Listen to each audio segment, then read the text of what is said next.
Hello! Ngayon, magsasabi ako sa inyo ng mga estudyanteng problema or English hashtag estudyante problem. I'm gonna tell you 10 different kinds of student problems. Number 1, yung kakanta ka, yung feeling na kakanta ka, tapos biglang sasabayan ka na sa klase mo. Di na yung feeling na kakanta ka, tapos sasabayan ka na klase mo. Di makapag-solo. Number 2, sa classroom, dapat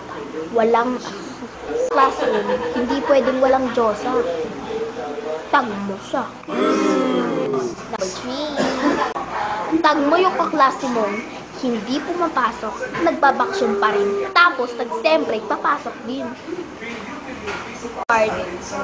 Number 4, like sa mga estudyanteng madaling araw na natutulog. Musta Ivags? Number 5, alam mo yung mapatay mo nga yung TV, ma? Hindi yan na nabuksan mo kay Gigi. Hindi, Gigi, buksan mo naman sa'yo. Hindi ko naman electric fan.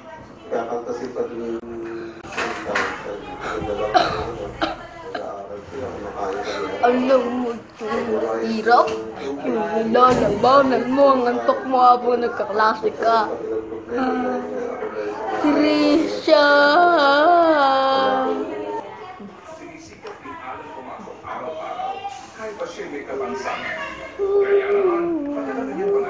Number 6, kung kailan haggard ka, doon mo ba makikita si crush? Relate? Number 7, you 7, like sa mga estudyanteng may pasok na sa Monday. Ready na ba ako? Ready na ba kayo?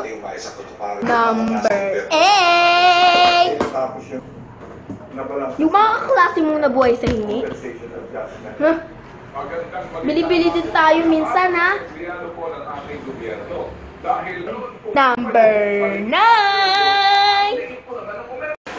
yung klase mong bagong gupit at ribbon ngayon pasukan, tag na yan. At para sa huling estudyante problem, number 10, yung feeling na kunyari lalabas para mag-CR, pagbalik may nginunguya na. Ano yun?